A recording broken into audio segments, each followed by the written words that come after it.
ముఖ్యంగా జూన్ 24న షాద్నగర్లో ఒక పెద్ద ఇన్సిడెంట్ జరిగింది.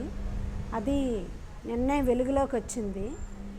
విషయం ఏంటంటే నాగేందర్ అన్న ఆయన తన పక్కన ఉంటున్నటువంటి ఒక దళిత కుటుంబానికి సంబంధించిన సునీత భీమయ్య అనే కుటుంబం వాళ్ళు వీళ్ళింటిలో నగదు బంగారం చోరీ చేశారని అనుమానం ఉందని షాద్నగర్ పోలీస్ స్టేషన్లో చెప్పాడు.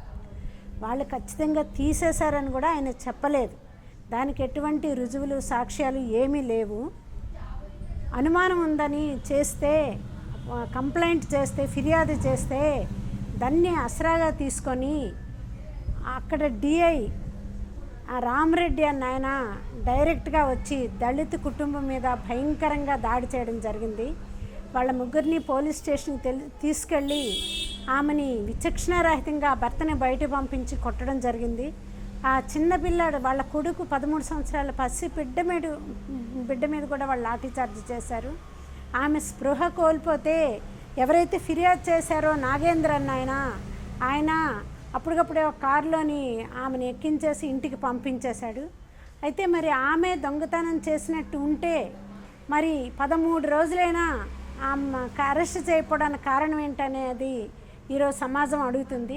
ఈరోజు బాధిత మహిళ ఎవరైతే ఉన్నారో విపరీతంగా లాఠీచార్జికి దెబ్బలకు గురైన ఆమె అవి తీయలేదు అని రుజువైతే మరి దీనికి ఎవరు శిక్ష అనుభవించాలని కూడా మేము అడుగుతున్నాం. మరి డిఐ అన్ని దెబ్బలు కొట్టాడు కదా, ఆయనకి ఎటువంటి శిక్ష వేస్తారు అని కూడా మేము అడుగుతున్నాం. అదే సమయంలో ప్రభుత్వం బాధితురాల పక్షాన్ని నిలబడి ఆమెకి ఆర్థిక సహాయం చేయాలని, మోరల్ సపోర్ట్గా నిలబడాలని, ఇటువంటి సంఘటనలు మున్ముందు జరగవని రాష్ట్ర ప్రభుత్వం హామీ ఇవ్వాలని కూడా మేము డిమాండ్ చేస్తాం. చిన్న అనుమానం వస్తే ఇష్టం వచ్చినట్టు 3rd డిగ్రీ ప్రయోగించి చేసిన రామరెడ్డిని సరైన అంటే స్ట్రింజెంట్ పనిష్మెంట్ ఇవ్వాలని మేము డిమాండ్ చేస్తున్నాము. చాలా దుర్మార్గమైన ఈ పోలీస్ చర్యని POW రాష్ట్ర కమిటీ ఖండిస్తుంది. ఇమీడియట్గా ఎటువంటి అలసత్వం చూపించకుండా ఆయన నేరాన్ని రుజువు చేసి ఆయనకి కఠిన శిక్ష ఇప్పించాలని మేము డిమాండ్ చేస్తున్నాం.